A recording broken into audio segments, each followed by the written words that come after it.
I would like to locate the struggle within my understanding of what really happens in this country. Kenya is a neo-colonial state that was birthed sometime at the beginning of 1960s, late 1950s, 1960s. We get birthed as a self-governing unit, then as an independent republic. Now, within that republic, when I analyze our politics, I see very clear trends. When you look at the Mau Mau, which was the last push, organized push against the colonial empire, it never finished its business. It sort of got hijacked and compromised. And whatever they were trying to do, their mantra was not so much liberation. Their mantra was restitution. Okay. Because when you talk about Mau Mau, it's Mzungu, arudi Ulaya, Mwafrika apate uhuru. Yes. That never happened. Mzungu hakuondoka. Even post-independence? No, Mzungu hakuondoka. Mzungu alibadilisha rangi. Akapata Mzungu mweusi, akaingia pale. So, that Mau Mau drive never achieved its goal. It got subverted through the negotiations and what had happened, and then at the end of the day, a republic was born. And maybe it was premature, I don't know, but a republic was born. Then it has been managed through various ways, incubation and what have you. Now we get to a point whereby the question of power in the republic needs to be understood. So we end up in what I always use the analogy of a prison. Assume a situation where you have got a prison, where you've got two sets of populations. You have got the wardens, clearly distinct in their uniform, and they govern the prison. And you have got the prisoners who are inside this jail, who are locked up against their will. And they have got the jailers, or the wardens, who jail them, and it's their business. They make their money by jailing these people. Their life exists on jailing these people. So, among the jailers, there's usually an opportunity for them to choose the chief warden or the chief jailer. But who does the choosing? The choosing is given to the prisoners. So the jailers, when you look at the manifestos you see in this country of various parties, none of them goes far enough to offer the promise of the restitution, the emancipation that the Mau Mau fought, or the emancipation that is pronounced in our national anthem. If you look at our manifestos of political parties, none goes far enough. And if I go back to my analogy of the prison, they seem to be saying, okay, you prisoners, if you elect me to be the chief warden, I will allow you more time in the sunshine, I'll fumigate your rooms, I will allow you conjugal rights, I will give you better rations of food and stuff. But nobody says, I will break down the prison. I'll liberate you. Yeah, no, nobody says that. You remain prisoners, but I'll just improve your conditions within the prison. If you look at the manifestos of all political parties, that's what they offer Kenyans. None of them offers emancipation of the people. So, now what is happening, what has happened today, and now when you find these attempts to be, certain fights come up, when the population is agitated and maybe there are some fights, the politicians realize that the prison, if they are not careful, there might be a jailbreak.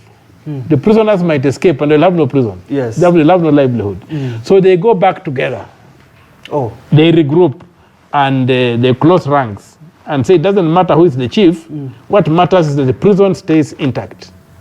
And so right now, the Gen Z, what the Gen Z are doing is within my analogy, is a prison, is a jailbreak. They are breaking out of this prison. They are saying that we cannot continue living in this prison. And they don't want anything about the wardens and whatever. So now the wardens are scared of that scenario. It's an existential threat to them. So the wardens are regrouping and closing ranks, and it doesn't matter who among them is the chief warden. So they now want to come and make sure that the Gen Z jailbreak is defeated. Isn't the easiest option, say, Ruto to leave and say someone else comes and becomes the warden, in your analogy? Because Raila seems to be supporting Ruto despite the prisoners, as in your analogy, not wanting him in power. Wouldn't Raila find it fit to say, let me not support Ruto, but one of us can still... No, but that will be opening up a fight among them. Their fight is no longer important. It's no longer an issue who is the chief warden. What they have right now is Ruto. And behind Ruto, they will rally to make sure that the emancipation of Kenyans is denied. So they will not address the questions of good governance. They will not address the question of whatever. They will want to share jobs. They will want to share opportunities, and they will not demand any accountability. Then they will say, okay, now we have what they are calling a government of national unity. The only way you can sustain that jailbreak, and for me the jailbreak was most demonstrated by the overrunning of parliament and taking out the mess from parliament to the street. So the people recalled the delegated authority. The people delegitimized parliament. So parliament right now and all the elected leaders have no legitimacy. Without the mess. Parliament's power is always the mess, but the fact that people went to parliament and they were killed in parliament and the parliamentarians fled when the people came, it means that the elections we had basically on August 9th have been invalidated. So the only way MPs like myself and others are staying in power is through the force of arms. The only way the president is staying in power is through the force of arms. They don't have the universal acceptance of the people. So, for me, what is important is that the Gen Z question of what to negotiate, who to negotiate, cannot be negotiated within the old mold. We need a constituent assembly to be formed and a transitional government, a caretaker government, which will then be in power maybe for 6 months or for 1 year, and then we reimagine the republic, because that storming of parliament basically extinguished what this government is all about. So if you look at the President William Ruto, who seems to be giving in to some of the demands, from the finance bill to dissolve cabinet to removing the offices of the spouses, and then Kenyans are still on the street saying Ruto must go. Is this the easiest solution for the country? All that the president has done has not addressed the question of governance. Does not address the question of governance. Even when he said that he's abolishing what the women's whatever, the issue of the spouses officers, yes, they have not been told to pay back the money they took. They don't have the basis to take the money in the first place. He has not gone back to address the question of a balanced budget. All he's saying, now that I'll not get money from you, I'm going to borrow money from out there. Who gave him the money to go and borrow? You see? Yeah. So the issues that what the president is doing, people are not asking for a haircut. People want a new beginning. And all the president can do for him to save himself and his country, maybe to give us an ordered transition, is to arrive at a mechanism of a transitional government, not a government of national unity. Say, okay, I will, and my government will leave, but there are things that need to be done so that my exit is orderly. You see, it will take us 6 months to do that. Does that mean there is nothing he can do to save himself, redeem himself? Other than the use, he can use force to govern. There are many countries that are governed by force, but the legitimate universal mandate is not there. It has been withdrawn. So the only thing is for the president to come up with a transitional mechanism, and the people agree on how long the transitional mechanism will be, whether they say it stays on up to 2027, but there has to be a transitional mechanism whereby one of the arrangements is that he will be disqualified, and all who serve in that transitional government will be disqualified from participating in elections. The next elections will elect a new government for a period of time, maybe 5 years, maybe 10 years, so that we also protect that transitional mechanism from opportunists. So that people go there saying, okay, we are not going there to build ourselves so that we can take power at the next election. Yes. We are going there to prepare for the next election, so that the next election now can bring in a kind of leadership that the people expect, because people have seen that the duty bearers who represent the state have failed and have taken the action to peacefully eject them from the offices. And so to say that the same politicians are meeting to create a government of national unity, it's not the size of government that matters. It's not the actors in that government that's mattering. Yes. What is happening is that all the political elite has been found wanting. All of them? Yeah, have been found wanting. And even if you go to parliament, if you look at the parliament the people elected and the parliament that is there, there's no relationship.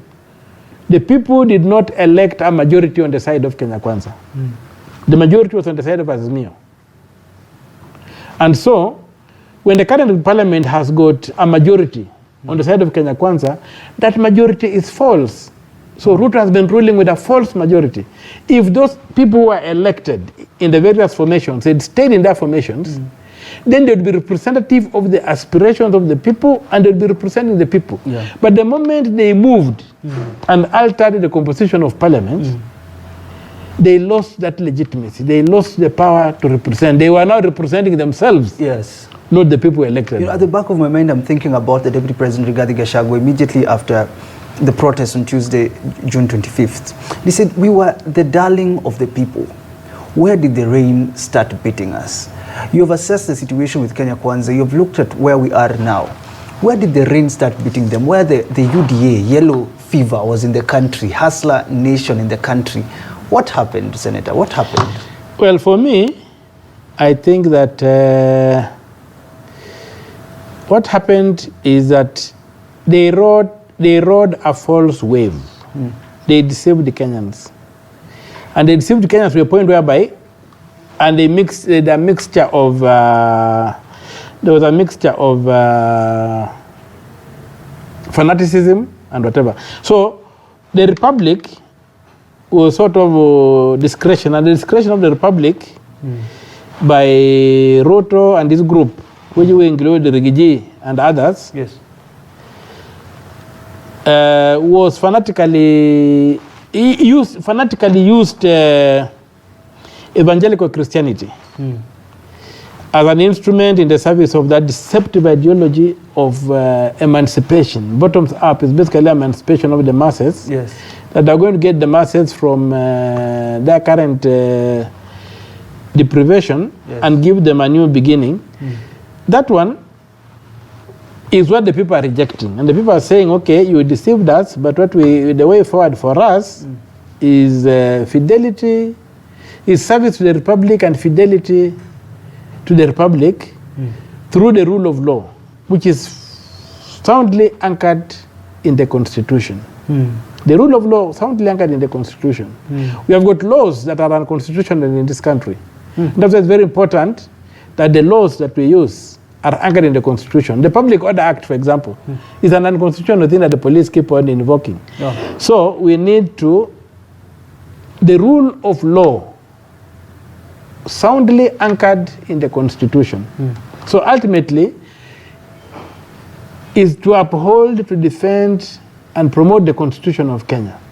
So when you find what happened when Rigiji and Ruto were elected, and all criminals walked free, that violated Chapter 6, where under Article 73, it says very clearly that a public office, you must bring honor to public office. So when you appoint suspects and people are known to be corrupt to be cabinet ministers, you deny those officers the honor they deserve. Yeah. So what went wrong is that Kenya Kwanza decided to form a government in their own likeness.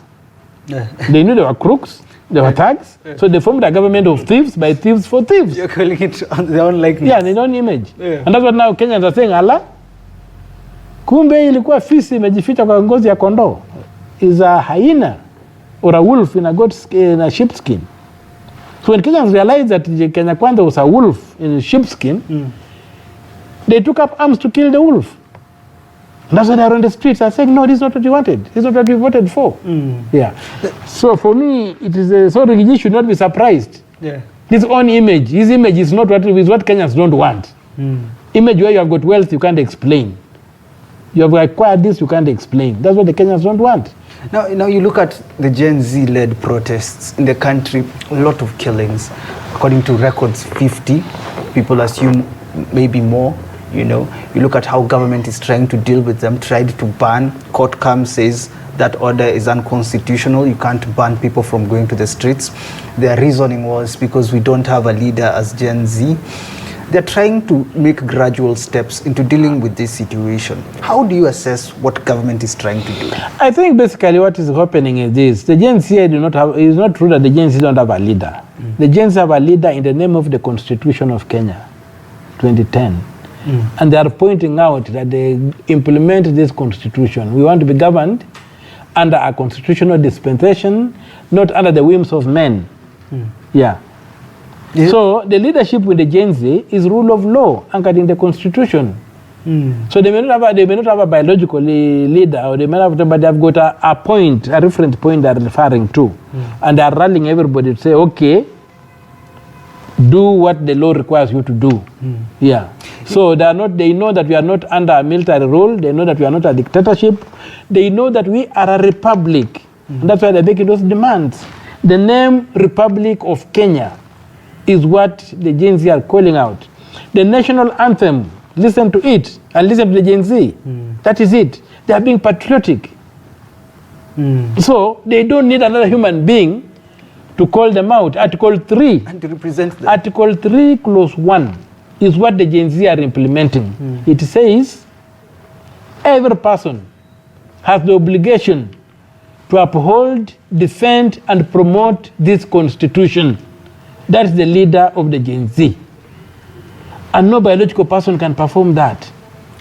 So when you say they're leaderless, I don't know what they mean, but their leadership for me, when I sit down and contextualize what's happening, I see them anchored on Article 3, Clause 1, where they have got a duty to implement the Constitution. And in Article 1, Clause 1, they know that they are the sovereign people who shall exercise their power according to the Constitution. Directly now. Directly, or may elect representatives.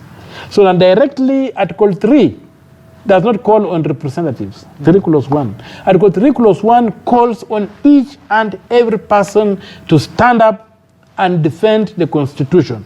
So when you tell me that people cannot go on the street to defend this Constitution, I don't know what you're saying. Not I'm saying that the law has to be anchored in the Constitution, the Public Order Act, and many, many old acts. And it's a failure of Parliament to align them with the new Constitution. But they still exist in our statute. So it's very important that we make sure that the rule of law is a rule of law anchored in the Constitution, not anchored outside the Constitution. You know, when you listen to the president, it's all about opportunists, goons taking over. He was on a road show on top of his vehicle, and he says, look, Ford Foundation is funding Gen Z protests. Says these are not our kids anymore. Someone has infiltrated. That is why the protests are as they are. From where you sit, do you look at opportunists in these protests? It's very sad, but I have a very, very low opinion of Ruto. President Ruto is the kind of guy that if he looked into the mirror and the image he sees looking back at him, he will deny it's his image. Oh, really? He will say, I'm looking into this mirror and I'm seeing a fox. He will not say, I'm seeing Ruto. So I have a very low opinion of what Ruto says. So he's a man who has been telling lies to a point where he believes his own lies. So I don't think it's worth. The simplest thing Ruto should have done is say, we are under the rule of law. These are the goons. They are being prosecuted. Yeah, these are the people committing the treason. They want to overthrow the government. They want to do whatever. We are prosecuting them for this. Not a single charge sheet containing the content, what the president keeps on saying, has been displayed in our courts of law. Instead, they are snatching innocent young people from the streets. They continue butchering them. They continue torturing them. But all these things will come back to haunt him. And I remember when he was in Korea, I told President Ruto, before you come back, look at how many presidents in South Korea have gone to jail. Because Ruto is going to jail. Certain. He will not escape it. He will not escape it. It might not happen today, but within 10 years, Ruto will be in jail. Yeah. Based on everything that we've seen. What is happening now and plus what he has done in the past. You know, there are footprints where we are. There are footprints where we are. It's not just by accident that we have got a government made of thieves for thieves by thieves. But the people are now beginning to ask, from 1963, what went wrong? Where did the rain begin beating us? That's the question Gen Z is asking. Why can't we have good governance? How come some people can live so large while others have nothing? And the same people who are living large are not inventors, are not known for any enterprise, they don't own any company or anything. They're just politicians or civil servants. They are surviving on our taxes. How come? That some of them are even now richer than the country in terms of balance sheet. So you look at the situation now on the ground, every person is worried about Tuesdays and Thursdays. How long will this last? Way forward, because my conversation with you was obviously about the solution. What is the way forward? Ruto resigns, transition government, is that what you're telling Kenyans? I'm saying a caretaker government. We need a caretaker government to come in. Not a government of national unity that Mzee Raila and others are trying to craft. A caretaker government, a government which is realized that it has come to power to discharge a certain function, and with a limited timeline, with a limited mandate of organizing a new election, and also the elections being conducted according to the constitution. Not elections being conducted in a manner that we don't understand where the law comes from. And so this transitional mechanism is what is required, not an extension of the legitimacy of Ruto's power in government. ODM cannot grant Ruto legitimacy. That was taken away because they were also delegitimized. They were part of the parliament that was delegitimized. Yes. Yeah. So they cannot. So Wiper cannot. Who can? Azmio cannot. This thing has been delegitimized. The only thing to do is to have a transitional government, a caretaker government that will perform very limited functions. Yes. But whose members will be ineligible to contest in the next elections or in the next two elections.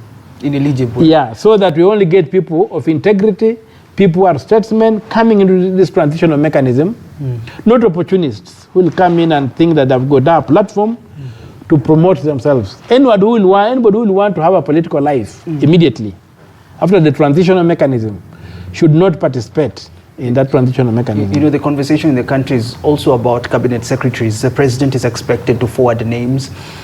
You're talking about a transitional government, but the president seems not to want to resign. He's going to come still with names of cabinet ministers. What are your expectations of the people that will be appointed or names that will come out from the president? I don't see any capacity for transformation under Ruto. We might have a lot of transactional activity, made some managerial improvements, but to transformative leadership under Ruto is impossible. He can improve the management of a few things, but to transform this country, he cannot. It doesn't matter. Because he is part of the same crop that believes the ordinary people have to be oppressed through corruption, through theft of public resources, through reward of relatives and cronyism, and through all those things, for him to survive. He doesn't believe in universal emancipation. So he cannot be a transformative leader that this country is looking for. He can improve his management style and maybe reduce on the wastage, on the greed, on the corruption, but he cannot transform Kenya into the republic that the people aspire to have, into a government, into a state governed by law. Ruto has no capacity to do that, because if the law was to be applied, he would have to Ruto will be the first person to go to jail. So Ruto cannot afford to have the rule of law in this country. Because so he'll go to jail. He'll be the first victim. Yes, he is already having he has a hotel Weston, he's sitting on public land. Because he was sitting on public land. He has been convicted of grabbing land or whatever. He would be disqualified to hold a public office under the Constitution of Kenya. So Ruto cannot deliver, cannot midwife the transition Kenyans want, because he will be the first victim. He will be the first person to go to jail under if the Constitution of Kenya 2010 is fully implemented. I will not end the show by not asking a question that so many people have asked me. Are you the person to transform this country? Today in the morning, the 6th has been trending on X, and your photo is coming out. I don't know if you've seen posters, Okiya, omtatah for president. They're actually there. I've not seen it, but the issue is, it's not about a messiah. It's not about an individual. It's not about the messiah. It's about the country agreeing that we must implement the Constitution of Kenya 2010. And if that is the agreement, it doesn't matter whether it's omtatah or you who does it. We don't need a messiah. We already have the solution. We just need as a people, not to be blocked from realizing the promise of that Constitution and the clarion call in our national anthem. So, if it is me to drive that, so be it. If it is you to drive that, so be it. But the important thing is that we have a vehicle. We have a boat to deliver. We have a Noah's Ark to deliver us from the floods. Yes. Let us get into that ark. Final message to Gen Zs, millennials who have put your name out there, and what you've been doing for them. Some of them didn't know when you started, going to courts, looking at the laws, saying this is unconstitutional, things are getting suspended because what you've done. But your final message to Gen Zs, millennials, and even Kenyans in large? I'll just go to the Bible, the book of Genesis. We are told the story of creation and how we lost paradise. When God created the world and everything that was in it, it was good, and he put it under the dominion of human beings, Adam and Eve. But God never put Adam and Eve as lords over themselves. God told Adam and Eve, you'll obey the law. Thou shalt not do ABCD. Now when the devil came, the devil told Adam and Eve to disobey the law. And when they said yes to the temptation of the devil, they lost paradise. Right now, there's a temptation to the Gen Z that they don't demand for the rule of law, do something else. To me, I say no. It's the rule of law or nothing. So let us have the rule of law within our constitution, and the Gen Z should continue pressing for the constitution to be fully implemented. And for those who are in power, who are holding the instruments of power, must realize that they have got a unique opportunity to midwife that transition.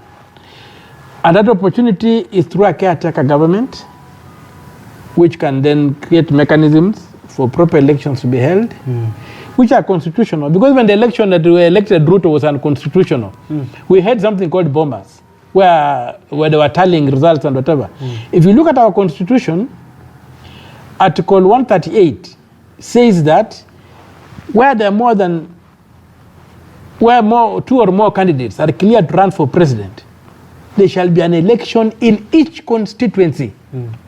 That's why the election for president happens and ends. And then Article Section 10 of the same Article 138 says the IBC shall declare the results.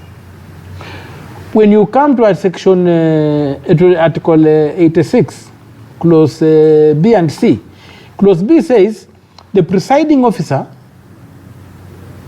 shall count and tally the polls, we shall count the votes at the polling station and declare the results promptly. 2 says the returning officer shall collect and tally the results and declare announce the results. So the person who conducts the presidential election is the returning officer in the constituency. Should give us our certificate to say in this constituency the results were like this. In the next constituency they were like this. Then even you people in the media can collect these results and know who the winner is. Wasn't that on the IBC portal what they were saying? No. They were counting, they were telling what? They were doing the work of the returning officer because under the Act, the Elections Act, Parliament made another crime. They created the office, they created what they call the returning officer for the presidential election. The returning officer for the presidential election is the returning officer at the constituency. And the election happens there for the president. So the results must be declared at the constituency. Now, what the IBC chair does, and that's why Section 10 says, he declares. They get these results, and they just add them, and they declare. And what the returning officer has declared at the constituency can only be overturned through a court process. It cannot be overturned administratively after he signs that certificate. Yes. You see? So this subversion of the constitution is what brings confusion. Once you get to Bomas, the portal begins running, it stops, then they are counting again, they are looking at the results from the polling stations. Yes. That's the work of the returning officer at the constituency. It should end at the constituency, and only the results of the constituency then are added.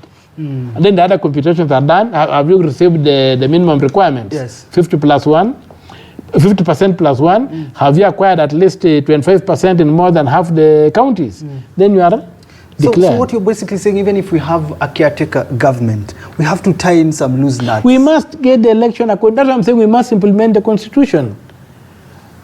We cannot have a constitution saying your election is going to take place in the constituency, and you come and begin organizing an election in Bomas, so you are doing tallying and doing all those things. There should be no Bomas.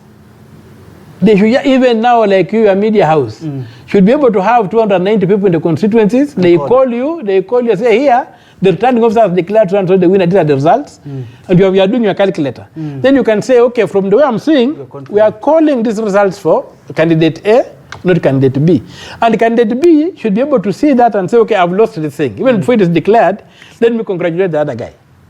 Not that you are waiting for 7 days, as funny things are being done, you don't know who the winner is. It's only in Kenya where that is happening. Rwanda had an election the other day. The Electoral Commission has not formally announced the winner. But Kagame has been declared the winner by the media, by the fellow opponents, and others have conceded. Because they can see.